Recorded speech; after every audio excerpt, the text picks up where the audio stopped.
네, 오늘도 이 밤에 나와서 주님을 또 예배하고 찬양하고 기도하기 나온 이 자리에 나온 여러분들을 사랑하고 축복합니다. 네, 우리 함께 나눈 말씀, 이 고린도 전서는 사도 바울이 고린도 교회에 보낸 서신입니다. 사도 바울은 우리가 잘 알고 있는 것처럼 신약 성경의 약 반 가까이 되는 분량을 저술할 정도로 위대한 인물입니다.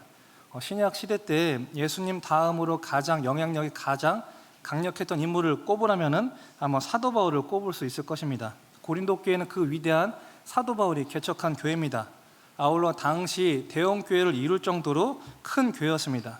게다가 고린도 교회는 가진 것이 많은 교회였습니다. 은사가 많은 교회였고요. 또 이처럼 위대한 사도가 개척한 교회였고 사람들이 많이 모이는 대형 교회인데다가 은사가 많은 교회였습니다. 이와 같은 모습을 상상하면 정말로 훌륭한 교회다라고 우리가 생각할 수 있겠지만 사실은 그렇지 않았습니다. 그 고린도 교회는 각종 음란과 또 교회 안에서의 파벌 싸움과 또 세상 법정에 고소하는 일같이 입에 담기 힘들 만한 많은 일들이 사건 사고가 끊이지 않았던 곳이 바로 고린도 교회입니다. 지금 사도 바울은 자신이 설립한 그 고린도 교회에 정말로 안타까워하는 그 심정을 가지고 그 마음을 담아서 편지를 보내고 있습니다. 오늘 우리가 읽은 이 본문을 보면요, 세 종류의 사람이 나옵니다. 성경을 통해서 하나씩 살펴보도록 하겠습니다. 먼저 육에 속한 사람입니다. 우리 고린도전서 2장 14절, 우리 14절 함께 읽어보겠습니다. 시작.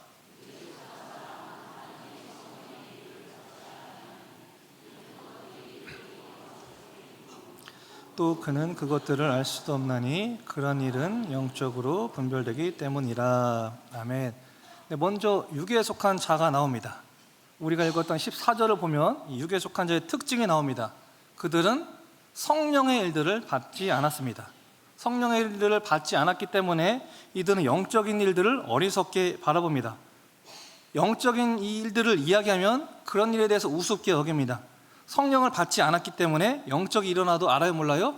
전혀 그것을 알지도 못하고 깨닫지 못합니다. 육에 속한 사람은 한마디로 말해서 구원받지 못한 사람입니다. 아직 성령을 받지 못한 사람입니다. 교회 안에도 육에 속한 사람이 있습니다. 교회를 다닌다고 해서 다 구원받은 것이 아니고요, 교회를 다닌다고 해서 다 성령을 받은 것이 아닙니다. 육에 속한 자들 역시 교회를 다닙니다. 출석합니다. 예배를 드리고 헌금생을 합니다. 하지만 아직 구원받지 못한 사람입니다. 아직 성령을 받지 않았고요, 복음에 대해서 전혀 알지 못합니다. 육에 속한 사람은 복음을 듣기는 들었어도 복음의 믿음을 통해서 내 실제가 되지 않았습니다. 복음에 대해서 눈을 뜨지 않았기 때문에 육에 속한 자에게는 아직 영적인 생명이 존재하지 않습니다. 이 생명이 아직 심겨지지 않은 거예요. 그렇기 때문에 생명이 없으니까 성장이라는 것이 없습니다. 항상 시간이 지나도 그대로예요. 교회를 오래 다니면서 영과 진리로 거듭나지 못하고 생명이 심겨지지 않은 그 상태로 신앙의 연수만 오래되게 되면 어려움이 발생합니다. 영적인 일은 여전히 보지 못하고 교회에서 많은 문제를 일으키기 일쑤입니다. 아마 이 자리에 육에 속한 자는 없을 것이라 생각이 됩니다. 두 번째는 육신에 속한 자입니다. 육에 속한 자가 예수님을 영접하고 제산받아서 구원을 받았습니다. 이제 구원받아서 성령을 받아서 생명이 심겨진 거예요. 성경에서는 이를 뭐라고 합니까? 거듭났다라고 표현합니다. 육으로 다시 태어난 것이 아니라 영으로 다시 태어난 자들입니다. 구원받고 새 생명이 심겨져서 다시 태어나면 아이의 어른이에요? 다시 태어났으니까 이제 영적인 어린아이입니다. 거듭나서 다시 태어나면 영적인 어린아기예요. 이들은 구원을 받았지만 아직 성장을 하지 못한 이들입니다. 그래서 이제 태어났으니까 계속해서 성장해야 됩니다. 장성한 분량에 이를 때까지 꾸준히 계속해서 성장해 나가야 합니다. 구원을 받았으니 성장하지 못해서 아직 영적인 어린아이와 같은 존재를 육신에 속한 자라고 말합니다. 성경 한번 읽어볼까요? 고린도전서 3장 1절 2절인데요 한번 읽어보겠습니다. 시작.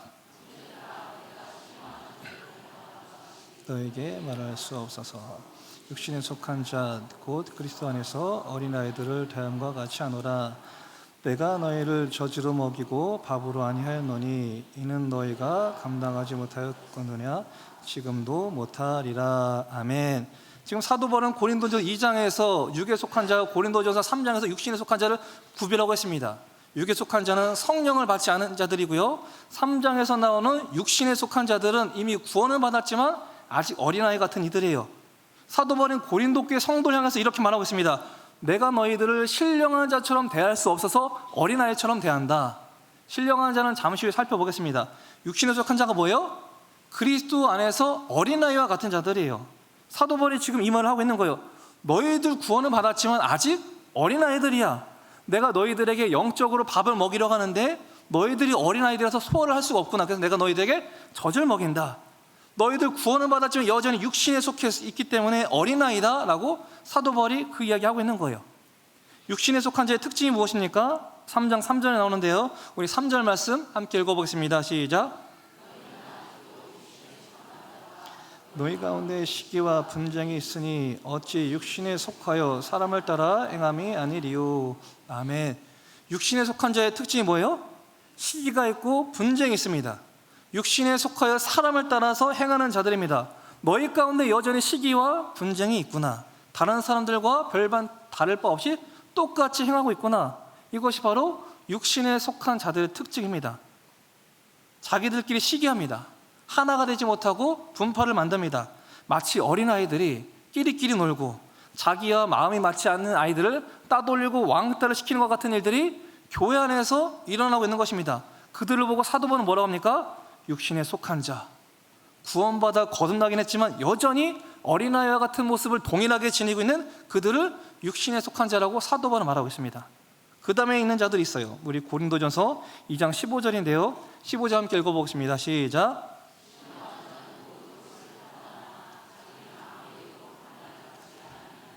아멘. 세 번째로 신령한 자가 나옵니다. 신령한 자는 구원은 받고 장성한 분량에 이른 사람입니다. 영적인 거듭남과 어린아이에서 자라가서 영적인 성숙을 이뤄낸 사람들이에요. 성경을 보면 이 신령한 자의 특징이 나오는데요, 고린도전서 2장 15절 보니까 신령한 자의 특징이 뭐래요? 모든 것을 판단합니다. 모든 것을 판단해요. 이 말은 이 신령한 자는 영적으로 성숙을 이루어서 모든 것을 판단해서 저 사람의 신앙 수준이 이렇고 저 사람의 신앙 수준이 이렇고 저 사람은 또 아니고 이렇게 판단한다는 것을 말하는 것이 아닙니다. 다른 사람의 행동을 보고서 잘했다 못했다 정죄한다는 그런 표현이 아닙니다. 이 말은요, 영적인 분별력이 생긴다는 것을 말합니다. 영적인 분별력이 생기면 내게 일어나는 일들을 영적인 시각을 가지고 해석하게 됩니다. 구원받기 이전이나 구원받았지만 여전히 어린아이에 속해 있는 육신에 속한 자들은 우리 주변에 어려운 일이 생기면 운이 없어서 그런가 보다, 혹은 우리가 조상의 묘자리를 잘못 써서 그런가 보다, 이런 식으로 생각을 하는데, 영적인 분별력이 생기면 그런 일들을 영적인 눈을 가지고 생각하고 분별하게 됩니다. 하나님이 우리 가정에 어떤 말씀을 주시려 하나 보다, 하나님이 지금은 기도하게 하시나 보다, 이렇게 영적인 분별력을 갖고 하나님의 마음을 갖고 헤아리는 것, 그것이 바로 신령한 자의 특징입니다. 그리고 이어서 신령한 자의 특징이 나와요. 고린도전 2장 16절인데요 16절 함께 읽어보겠습니다. 시작. 그러나 우리가 그리스도의 마음을 가졌느니라. 아멘. 신령한 자의 두 번째 특징이 나와요. 그것은 바로 그리스도의 마음을 가진 자입니다. 그리스도의 마음이 뭡니까? 섬기고 사랑하는 모습입니다. 반면에 육신에 속한 자는 어때요? 구원받고 교회는 다니지만 여전히 어린아이 같은 모습으로 자신을 드러내려 하고 있고 자신과 마음이 맞지 않는 사람을 배척하고 교회 안에서 분파를 만들어냅니다. 그러다 보니까 가는 곳마다 내가 구원을 받은 것 같지만 가는 곳마다 다툼이 일어나고 또 싸움이 일어나요. 하지만 그리스도의 마음을 가진 신령한 자는 그러한 파벌에 묶이지 않습니다. 늘 섬김의 자리에 서 있어요. 그 사람의 모습을 통해서 희생과 사랑이 흘러나옵니다. 그게 바로 그리스도의 마음을 가진 신령한 자의 특징이에요. 그래서 구원받은 하나님의 백성들은요, 모두 이와 같이 신령한 자로 자라가야 합니다. 영적인 분별력을 갖고 모든 것을, 내 주변에 일어나는 모든 일들을 영적인 분별력을 갖고 해석할 수 있어야 합니다. 아울러 내 안에 그리스도의 마음을 갖고 모든 다른 사람들을 대해야 합니다. 구원받지 않은 사람과 구원받은 사람과 평상시에는 별로 차이가 없는 것처럼 보여요. 하지만 죽음을 눈앞에 두게 되면 구원받지 않은 사람과 구원받은 사람은 큰 차이가 나타나게 됩니다. 평상시엔 모릅니다. 그러나 죽음을 정말로 코앞에 두게 되면은 구원을 받지 못한 사람들, 정말 대부분의 사람들이 죽음을 두려워합니다. 왜 죽음을 두려워할까요? 죽는 그 순간이 뭐 아플까 봐 두려울까요? 고통스러울까 봐? 아닙니다. 죽는 것은 찰나입니다. 막상 죽으니까 뭐가 두려운 거예요? 내가 지금까지 살아가면서 지어왔던 해결되지 않은 그 많은 죄가 걱정이 되는 거고요. 또 죽음 이후에 나를 기다리고 있는 것이 무엇인지 모르니까 그 불확실함이 나에게 두려움을 주는 겁니다. 하지만 구원받은 이들은 모두가 편안하게 눈을 감습니다. 왜 그래요? 내가 지금 비록 육신의 눈을 감는다 하더라도 내게 천국에 들어갈 확신이 내 안에 있기 때문입니다. 게다가 구원받기 이전에 육에 속한 사람들은요, 아무리 말씀을 오랫동안 많이 배워도 결코 진리를 깨닫지 못합니다. 그래서 디모데후서는 이렇게 말하고 있어요. 항상 배우나 끝내 진리의 지식에 이를 수 없느니라. 육에 속한 사람들은요, 항상 열심히 배워요. 성경도 배웁니다. 그러나 끝내 진리에 이르지 못합니다. 신천지를 비롯한 많은 이단을 보십시오. 얼마나 성경 공부를 열심히 합니까? 오늘날 신천지보다 성경 공부 열심히 하는 데가 있나요? 항상 배워도 육에 속한 사람들은 그 구원받는 진리를 깨닫지 못합니다. 다른 엉뚱한 것을 깨달을 뿐이에요. 이처럼 육에 속한 자들은 이었지만 하나님의 은혜로 복음을 듣고 믿어서 구원을 받게 됩니다. 그러면 이제 구원받았으니 아까 사도 바울의 표현처럼 육신에 속한 자가 됩니다. 구원받았지만 어린아이예요. 우리는 여기서 머무르면 안 됩니다. 신령한 자까지 자라가야 돼요. 구원받은 이후에 우리가 장성한 분량에 이르는 성장이 필요합니다. 여기 많은 우리 성도님들 중에 자녀를 두신 분들이 계시는데 어린아이를 두고 있는 부모님들이 자녀들에게 뭘 원할 거예요? 부모님들이 자녀들이 원하는 것은 다른 것이 아닙니다. 건강하게만 자라는 거예요. 튼튼하게만 자라는 거예요. 요즘같이 뭐 코로나 바이러스가 판치는데 제발 걸리지 않고 건강하게만 자라도, 이것이 바로 부모가 자녀에게 바라는 마음입니다. 아이들은 건강하게 자라면 자신이 할 도리를 다 한 겁니다. 마찬가지로 거듭나서 구원받은 성도의 최대 사명은 성장하는 겁니다. 성경은 우리에게 말씀하고 명령합니다. 성장해라, 자라가라. 우리가 거듭나서 영적인 어린아이로 다시 태어났습니다. 근데 이제 성장해도 되고 안 해도 되고 이것이 아니라 반드시 성장해야 합니다. 만약에 아이가 성장할 때 균형 있게 성장을 해야 되는데 몸만 크고 정신이 안 크는 아이들이 있으면 어떨까요? 나이가 40살이 되었는데 여전히 정신 연령은 6살이에요. 우리는 그것을 지적장애, 질병으로 분류합니다. 사람이 나이가 들면 들수록 신체도 균형 있게 성장하고 정신과 마음도 그 신체 나이와 함께 같이 따라갑니다. 근데 성장하지 않는 건 어때요? 아픔이에요. 신앙생활하면서 교회는 정말로 열심히 다니는데 영적인 성장이 멈춰있다? 구원받은 성도에게 이것은 결코 가볍지 않은 큰 문제입니다. 이스라엘은 사해가 있다고 합니다. 저는 가보진 않았지만 이스라엘과 요르단 사이에 있는 바다인데 염분이 일반 바다의 5배가 넘는다고 합니다. 그래서 뭐 수영을 못하는 분들도 몸이 막 둥둥둥 뜬다고 합니다. 굉장히 짜다고 해요. 근데 이렇게 사해가 짠 이유가 있다고 합니다. 바닷물이 유입은 되는데 들어오는데 나가는 곳이 없다는 거예요. 증발만 한대요. 그러니까 물은 계속 들어오는데 나가는 곳이 없습니다. 흐르지 않습니다. 그러다 보니까 이 사해는 생물체가 살 수가 없다고 합니다. 그러다 보니까 죽을 사자가 붙여서 사해, 죽음의 바다라고 부른다고 합니다. 물도 흐르다 멈추면 생명을 살 수가 없습니다. 마찬가지예요. 우리는 성령으로 인해서 영적으로 거듭나 어린아이로 다시 태어났습니다. 그럼 이제 뭐 해야 돼요? 계속 성장해야, 자라가야 돼요. 근데 성장하다가 멈추면 어떻게 돼요? 그때부터 죄가 들어오는 거예요. 그래서 구원받은 성도는 그리스도의 마음을 품은 그 장성한 분량에 이를 때까지 계속해서 자라갑니다. 제가 서두에 말씀드린 것처럼 고린도 교회는 사도 바울이 세운 교회라고 말씀을 드렸습니다. 사도 바울 잘 알고 계시지만 어떤 사람입니까? 원래 예수님을 핍박하던 자였죠. 예수 믿는 자들을 잡아서 감옥에 넣던 사람이었습니다. 스데반 집사님이 순교할 때도 그 앞에서 증인으로 있던 사람이었어요. 핍박자로 살던 그가 다메섹 도상에서 부활하신 예수님을 만나고 인생이 뒤바뀌었습니다.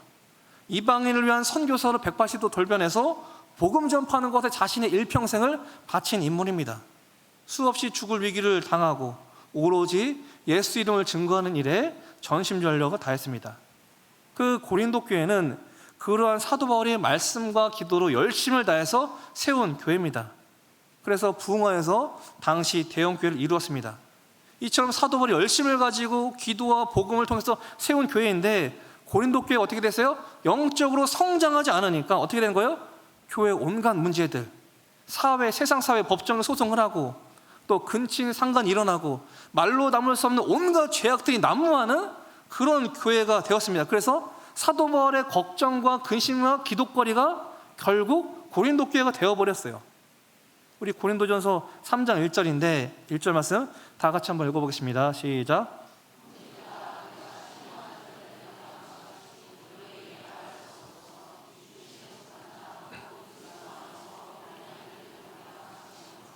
아멘. 사도 바울이 그처럼 열심을 가지고 기도와 복음을 통해서 세운 교회인데 내가 도무지 너희들에게 신령한 자처럼 대할 수가 없다. 내가 너희들에게 영적인 어른처럼 대할 수가 없다. 너희들 여전히 육신에 속해 있구나. 내가 너희들을 대할 때 어린아이처럼 말할 수밖에 없구나. 너희들 아직도 성장하지 않은 어린아이 같아. 성장하지 않은 그 어린아이 같은 그 고린도 교회의 영적인 모습이 사도 바울의 근심의 대상이 되었습니다. 저에게는 올해 3살 된 딸이 있습니다. 감사하게도 때에 맞게 신체도 크고 있고요. 요즘에는 무슨 말만 하면 다 따라합니다. 딸이 저한테 아빠라고 하다가 제 아내가 집에선 저한테 오빠라고 불러요. 네. 아내가 저한테 오빠라고 부르니까 제 딸도 저한테 오빠라고 부르더라고요. 그래서 그 말하는 거 보면서 아, 얘가 말 잘 따라하는 거 보니까 그래도 잘 크고 있구나. 그래서 깨닫게 됐어요. 만약에 제 딸이 신체적으로 크지 않고 말도 잘 따라오지 않으면 얼마나 걱정이 되겠어요. 여러분의 자녀와 손주들이 태어나고 몇 년이 지났는데도 성장이 멈춰 있다. 몸은 크는데 정신적으로는 크지 않아서 몸은 성인이지만 정신력은 어린아이다. 그렇다면 그 아이는 여러분 부모님들에게 할머니, 할아버지가 얼마나 큰 걱정과 기도거리가 되겠습니까? 성장하지 않은 아이를 보는 것은요, 부모에게 크나큰 아픔이고 고통스러운 일입니다. 그런데 하나님이 우리를 보실 때 똑같은 심정이에요. 우리가 영적으로 성장하지 않는 건 아이들이 자라지 않는 것과 똑같습니다. 아이가 자라지 않는 것이 부모의 최고의 걱정이 되는 것처럼 성도가 구원받아서 태어났는데 영적으로 자라지 않는다면 하나님 보시기에 너무나도 큰 걱정거리가 될 수 있다는 겁니다. 제가 주변 목사님들한테 종종 물어봐요. 목회하시면서 언제가 가장 보람되시나요? 정말 100이면 100 똑같이 말씀들 하십니다.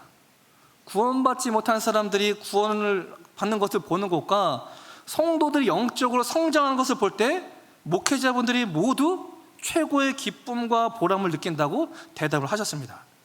반면에 교회를 정말 오래 다녔는데도 불구하고 영적으로 전혀 성장하지 않는 성도들을 볼 때 너무나도 걱정이 되는 것을 듣고 깨닫게 되었습니다. 아이가 태어나서 예를 들어서 3.5kg 태어났어요. 근데 이 아이가 1년이 지나도 2년이 지나도 10년이 지나도 여전히 3.5kg 아이고, 이 아이가 지금이나 앞으로도 성장할 가능성이 없다면 부모님들이 그 아이는 얼마나 큰 걱정이 되겠습니까? 아이는요, 태어나면 반드시 성장을 해야 돼요. 그래서 사도 바울은 우리들에게 성장하라고 명령을 하고 있는 겁니다. 성도는 구원받고 새로운 존재로 태어났기 때문에 성장을 해야 됩니다. 그런데 우리가 영적으로 성장을 해야 되는데 성장하지 않는다. 그러면 하나님이 쓰시는 방법이 있습니다. 바로 징계와 연단입니다. 이 연단은요, 우리를 성장시키기 위한 하나님의 방법입니다. 징계는 뭐예요? 교육한다는 거죠. 왜 예수님을 믿은 우리의 삶에 여전히 시련과 아픔과 고난이 찾아옵니까? 그것은 하나님께서 우리를 성장시키기 위해서, 우리의 믿음을 성장시키기 위해서입니다. 시련과 연단을 안 받아도 우리가 알아서 성장하면요, 연단을 받을 필요가 없어요. 근데 영적으로 이제 좀 성장해서 장성한 분량을 이루어야 되는데 우리가 안 커도 너무 안 크니까 하나님께서 그 연단이라는 방법을 통해서 그 사람을 성장시키는 겁니다. 연단받지 않으려면 빨리 성장하시면 되는 거예요. 욥이 왜 그렇게 큰 연단을 받았습니까? 왜 그렇게 욥이 무서운 시련을 받았죠? 그렇게 하나님께 충성하고 주님을 사랑하지만 주님 보시기에 영적인 그 장성한 분량에 이르지 못했기 때문입니다. 욥이 고난을 당하자 새 친구가 찾아오죠. 그래서 새 친구가 이야기를 주고받는데 그때마다 욥이 하는 얘기가 뭐예요? 나 잘못한 거 없어. 나 잘못한 거 없어. 나 의인이야. 그런데 연단의 시간을 통해서 나중에 욥이 깨닫게 되는 것이 무엇입니까? 나는 아무것도 아니었구나. 하나님 앞에서 자신의 정말로 부족한 모습을 철저하게 깨닫게 됩니다. 그래서 회개하면서 무릎 꿇고 주님께 나아갈 때 그 욥이 한 단계 더 큰 믿음의 성장을 이뤄냅니다. 하나님께서 욥을 변화시키시고 오히려 그에게 더 큰 축복을 주기 위해서 연단을 주신 거예요. 그렇기 때문에 하나님 백성에게는 연단도 복이고 고난도 복이 됩니다. 성도는 어때요? 이런 과정을 통해서 성장합니다. 하나님의 일은요, 믿음을 통해서 역사가 일어나는데 우리가 성장하지 못하면 믿음의 역사를 행할 수도 없고 볼 수도 없습니다. 또한 우리가 성장하지 못하면 하나님의 사역에 있어서 쓰임을 받을 수가 없습니다. 하나님께서 모세를 일찍이 어릴 때부터 또 태중에서 태어나기 전부터 그를 택정하사 이스라엘의 지도자로 세우셨습니다. 모세가 어릴 때 하나님께서 그를 구해주시고 또 이집트의 왕자로 길러주시고 또 그의 어머니 요게벳을 통해서 교육을 하도록 하셨습니다. 이 유대인 어머니들은요, 대단한 어머니들입니다. 유대인은 만약에 유대인 어머니와 한국인 아버지가 결혼했다, 그러면 그 아이가 태어나면 그 아이는 유대인이에요. 근데 이 유대인 아버지, 어머니가 한국인, 그러면 그 아이는 유대인이 아닙니다. 유대인들은 목에 어머니 쪽을 따라가요. 왜요? 그 아이들의 모든 교육을 100% 아니지만 대부분의 교육을 어머니가 담당하기 때문입니다. 이 유대인들은 어릴 때부터 어머니가 태필리를 통해서 성경적으로 자녀를 양육합니다. 수천 년이 지난 지금도 동일해요. 유대인들은 어머니가 아이들의 교육을 담당합니다. 그래서 오늘도 우리가 잘 알고 있는 천재 과학자 아인슈타인, 구글 창업자 레리 페이지, 페이스북 창업자 우리 마크 주커버그 다 뭐예요? 다 유대인이에요. 역대 노벨상 수상자 중 22%가 유대인입니다. 유대인들은 기본적으로가 4개국어 5개국을 합니다. 근데 다 누구한테 배우냐? 다 어머니한테 배워요. 어릴 때부터 유대 사상을 전부 어머니가 심어주는 거예요. 어릴 때부터 철저하게 유대 교육을 받습니다. 너는 유대인이다.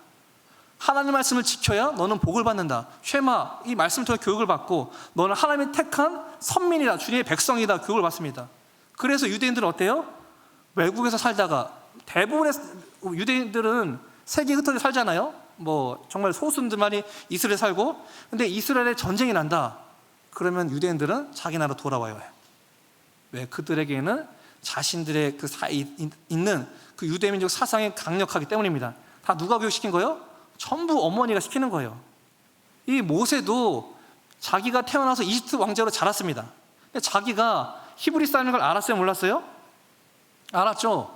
출애굽기 2장을 보면은 이집트 왕자로 있던 모세가 일터에서 괴롭힘을 당하는 히브리인을 보다 이렇게 말하고 있죠. 모세가 장성한 후에 한 번은 자기 형제들에게 나가서 그들이 고되게 노동하는 것을 보더니 어떤 애굽 사람이 한 히브리 사람 곧 자기 형제 치는 것을 본지라. 모세가 히브리 사람 보려고 뭐래요? 자기 형제. 모세는 자기의 뿌리와 혈통에 대해서 정확하게 알고 있었습니다. 지금 내 신부는 이집트의 왕자이지만 내 뿌리는 뭐다? 히브리인이다. 저 고되게 일하고 노동하고 있고 힘들게 있는 저 히브리인들은 내 동포이며 나와 한 핏줄을 나는 히브리인이다. 자신의 핏줄과 뿌리를 정확하게 알고 있었습니다. 누가 교육한 거예요? 그의 어머니 요게벳이 어릴 때부터 모세에게 철저히 교육을 시킨 겁니다.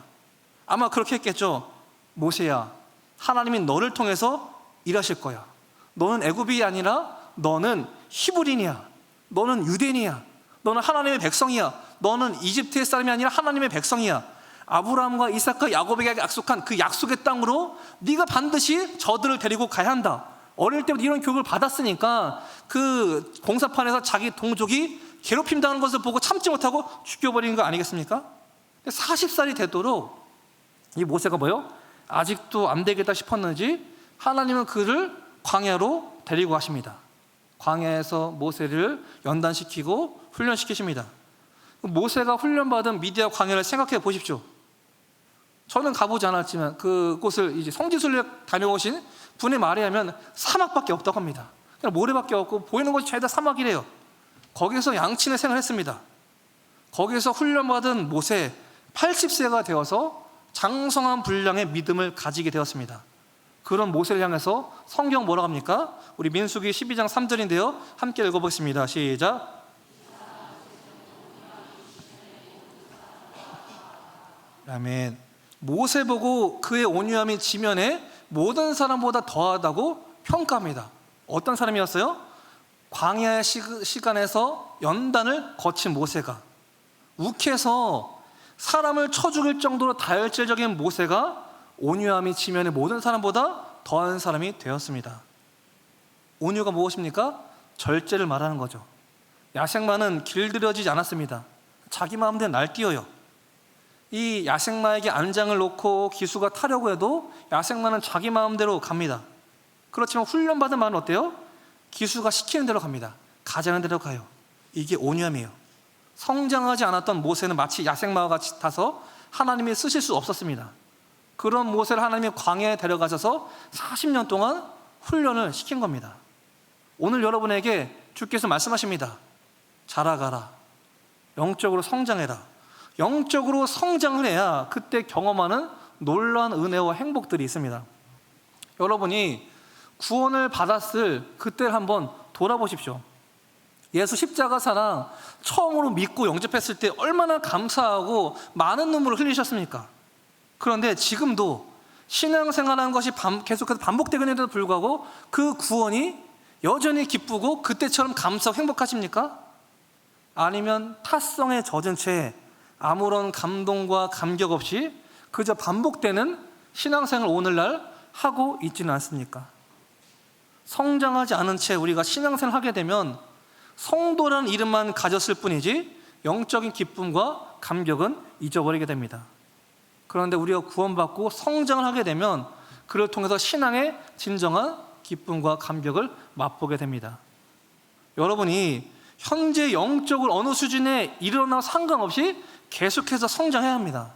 주님은 우리의 믿음과 신앙이 퇴보되는 것을 원하지 않으십니다. 구원받았으면 신령한 자, 장성한 분량에 이르러야 됩니다. 예수님 그 공생의 3년 반 동안 함께했던 그 베드로, 예수님과 3년 반 동안 맨날 먹고 자고 같이 했어요. 근데 그 베드로가 얼마나 성숙해져? 나중에 예수님 붙잡히고 나니까 모른다고 부인하고 저주하는 그 정도까지 성장하지 못했습니다. 근데 거기서 끝나지 않았죠. 훗날 베드로 어디까지 성장해요? 스스로 거꾸로 십자가에 못 박혀 죽을 때까지 그의 신앙이 자라갔습니다. 전승에 따르면 초대교회 때 신자들에 대한 로마의 박해가 시작이 되었습니다. 이때는 믿음의 사람들, 신자들이 로마에게 끌려가서 죽음을 당하는 상황입니다. 베드로도 이제 자신도 그 믿음을 가지고 순교를 당하려고 하는데 많은 제자들과 신자들이 만류하는 거예요. 베드로, 당신이 살아있어야 됩니다. 당신은 수제자잖아요. 당신이 살아있어야 복음이 전파가 될 수가 있습니다 하면서 베드로가 로마에 들어가는 것을 많은 신도들이 말립니다. 베드로가 그 말을 듣고 로마로 들어가는 것을 보류해요. 그래서 자신의 목숨을 건지기 위해서 피신합니다. 이 베드로가 로마를 등지고 피신해서 도망을 가는데 저 멀리서 누가 십자가를 지고 걸어오는 거예요. 누구지? 자세히 봤는데 예수님입니다. 그 분명 예수님인데 예수님은 베드로를 본 척도 만 척도 않고 그냥 그대로 십자가를 진 채 로마로 걸어가신 겁니다. 베드로가 그 모습을 본 예수님께 말합니다. 주여 어디로 가시나이까? 커바디스 도미네. 그러자 예수님께서 말씀합니다. 네가 내 양들을 버리고 가니 내가 다시 십자가에 못 박히러 간다.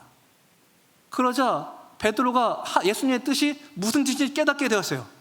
주님 절대로 그럴 수 없습니다 하면서 자신이 로마로 들어가겠다고 합니다. 그리고 베드로 로마의 신자들이 있는 곳으로 가서 순교를 당합니다. 순교를 당하는데 자기가 스승과 같이 똑같이 십자가에 매달릴 수 없다고 해서 거꾸로 못 박혀서 순교를 당하게 됩니다. 베드로가 처음부터 이와 같은 수준의 신앙을 갖고 있지 않았습니다. 예수님 처음 만났을 때부터 이와 같은 순교자의 믿음을 갖고 있지 않았습니다. 예수님을 3년 동안 쫓아다녔는데 뭐 했어요? 매일 네가 높으냐 내가 높으냐 매일 제자들끼리 싸워댔고, 또 어머니 모셔와서는 한 자리 모셔달라고 청탁까지 했습니다. 하지만 시간이 지나면서 베드로와 제자들은 성장했고요, 주님을 위해서 헌신하고 결국 주를 위해 순교하는 자리까지 그의 믿음과 신앙이 성장했습니다. 이처럼 우리도 성숙해야 합니다. 어떤 사람이 성숙한 사람입니까? 우리 에베소서 3장 17절인데요 함께 읽어보겠습니다. 시작.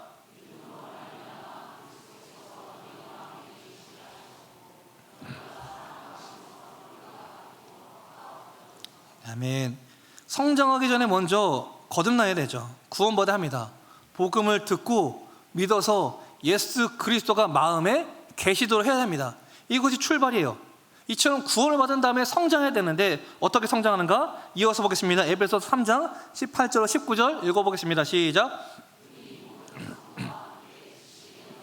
그리스도의 사랑을 알고 그 너비와 길이와 높이와 깊이가 어떠함을 깨달아 하나님의 모든 충만하신 것으로 너에게 충만하게 하시기를 구하노라. 아멘. 구원받은 다음에 성장해야 하는 게 뭐니까? 그리스도의 사랑을 알고 그리스도의 사랑을 아는 지식이 충만한 데까지 자라가야 합니다. 이 말은요 단순히 성경적인 지식을 쌓으라는 말이 아닙니다. 하나님의 말씀을 통해서 그리스도의 그 사랑, 예수님의 사랑이 얼마나 크고 높고 위대한지 계속해서 깨닫고 체험해 가라는 것입니다. 우리는 말씀을 통해서 그리스도의 사랑의 그 깊이와 넓이와 높이가 계속해서 더해져만 가야 돼요. 두 가지 형태의 신앙인이 있습니다. 첫 번째 신앙인은 하나님의 사랑을 100만큼 깨달았어요. 100만큼의 기쁨과 감격이 있습니다. 신앙생활 하면서 그 100의 구원의 감격이 줄어들어요. 나중에 되면 구원은 받았어요.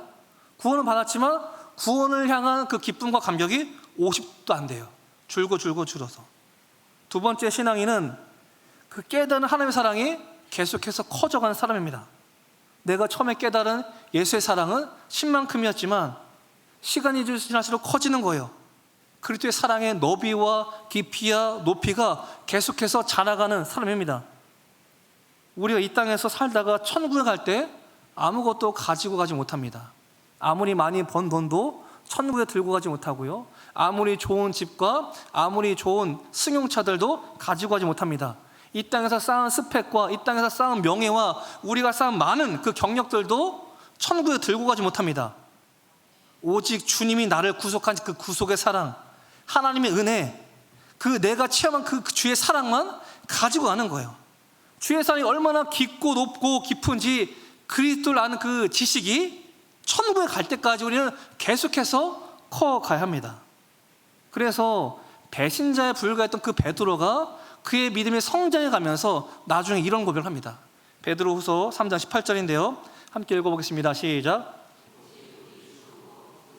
은혜와 그를 아는 지식에서 자라가라. 영광이 이제와 영원한 날까지 그에게 있을지어다. 아멘. 뭐가 자라가야 한다고요? 구주 예수 그리스도 은혜와 그리스도를 아는 지식에서 자라가라. 예수 그리스도의 은혜와 그분의 사랑, 구속의 은총, 이것을 계속해서 체험하고 깨달합니다. 구원받을 성도가 추구해야 할 최고 목적 중에 하나는 주님의 사랑을 더욱더 알아가는 거예요. 우리가 성경을 연구하고 성경을 공부하는 성경 공부의 최고의 목적은요 내 지식 쌓는 것이 아닙니다. 그리스도의 사랑을 더욱더 크게 알아가는 거예요.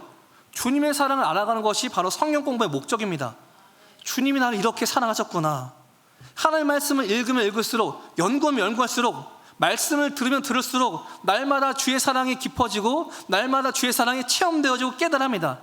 이게 성경을 공부하는 거고 이게 말씀을 듣는 거예요. 말씀을 공부하긴 공부하는데 하나님의 사랑을 전혀 깨닫지 못하고 주의 사랑을 전혀 알지 못한다? 그건 제대로 된 성경 공부가 아닙니다. 그리스도를 아는 그 사랑의 그 지식이 계속해서 자라갑니다. 하나님이 나를 얼마나 사랑하셨는지, 나를 구속하신 그 십자가 은총이 얼마나 위대한지 우리는 계속해서 깨달아지고 내 삶 가운데 체험되어야 합니다. 오직 우리 구주 예수 그리스도의 은혜와 그를 아는 지식에서 자라가라. 구원받은 우리의 목표는요 그리스도를 아는 지식에서, 그리스도의 은혜를 아는 지식에서, 그리스도의 사랑을 아는 그 지식에서 그 날마다 자라가는 것이 목표가 되어야 합니다.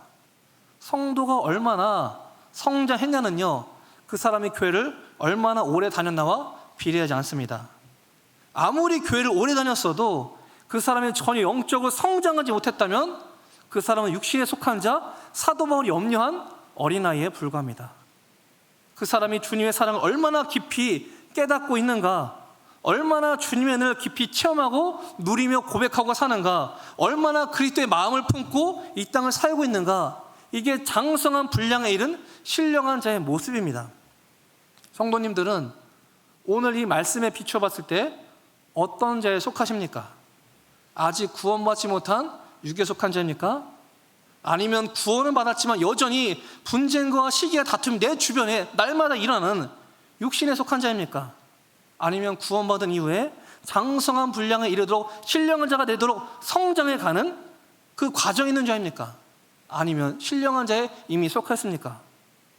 모두 다 매일매일 장성한 분량에 이르도록 성장해 가시는 저와 여러분 되시기 바랍니다.